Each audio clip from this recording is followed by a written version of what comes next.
Chapter 29, Rome's War with Carthage. The Punic Wars.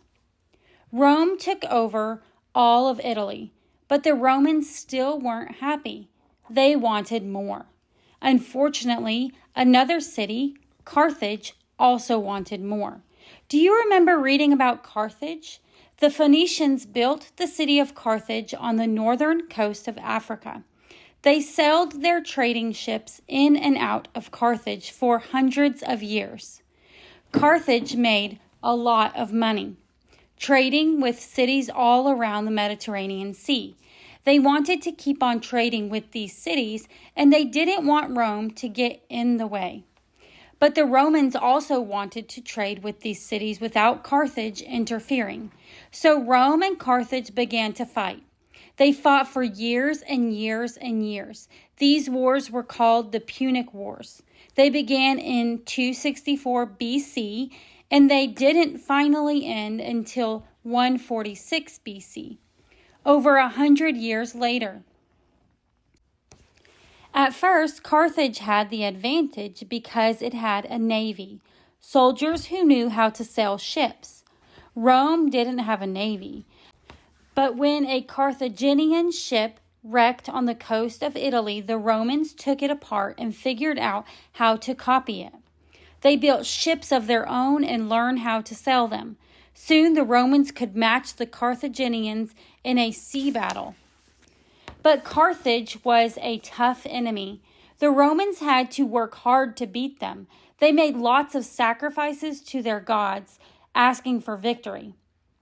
One Roman general named Claudius Pulcher actually took sacred chickens with him on his ship.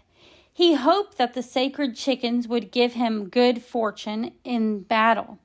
And he also thought that he could foretell the future by watching the way the chickens ate. Unfortunately, the chickens got seasick and wouldn't eat at all. This was a very bad sign. The Roman soldiers on Claudius Pulcher's boat got more and more nervous. "The gods are against us," they whispered. "We can tell because the chickens aren't eating. We're all doomed to fail." Claudius Pulcher got more and more irritated. Nothing he could do would make those chickens eat. So finally, he ordered, "Throw the chickens overboard." Sure enough, he got badly beaten in the next battle, and all of his soldiers thought that they were defeated because they had thrown the sacred chickens into the sea. The Carthaginians and Romans fought back and forth for a long time. Neither side could win, and then one of the Carthaginian generals got a wonderful idea. Instead of attacking the Romans with ships, he would attack them with elephants. Roman soldiers were camping near the Alps up in the north of Italy. When they heard strange noises, they peered out of their tents into the swirling snow and mist. Suddenly, huge dark shapes loomed up in the snow. The ground shook. A herd of wild elephants was charging through the camp. The Roman soldiers fled in terror. Many of them had never seen an elephant before. And these were no ordinary elephants. They were specially trained for battle. When they were told to attack, they spread their ears wide out to make their heads even larger. Their heads and ears were painted red, white, and yellow to make them look even more terrifying. Some of them were pulling carts full of armed Carthaginian soldiers, shooting arrows at the Roman troops. Others were carrying wooden boxes that contained even more attacking soldiers. Some of the Romans did try to fight back. They ran for their horses and mounted, ready to attack the thundering beasts head on. But the horses were stricken with terror. They bolted, carrying the Roman soldiers off into the dark. The Carthaginian general who planned this attack was named Hannibal.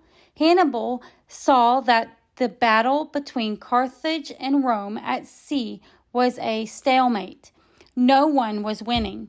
So while the two navies fought, with each other, Hannibal took his army and 40 elephants around the Mediterranean Sea by land. He surprised the Romans by coming down over the mountain into Italy. His invasion took place in 218 BC. Once Hannibal had gotten into Italy with his elephants, he roamed up and down Italy, burning villages and leaving Roman soldiers dead all through the countryside. The Romans were terrified, and they were afraid that Hannibal would come all the way to the city of Rome and burn it too. Then a Roman general named Scipio thought of a plan to defeat Hannibal and his men. He gathered together the best Roman soldiers, sailed down to Carthage, and attacked the city itself. The city of Carthage wasn't expecting to be attacked, and all the best Carthaginian soldiers were over in Italy. So the people of Carthage sent a message to Hannibal: "Come back to Carthage and help us." Hannibal left Italy and sailed across the African Sea to defend his hometown.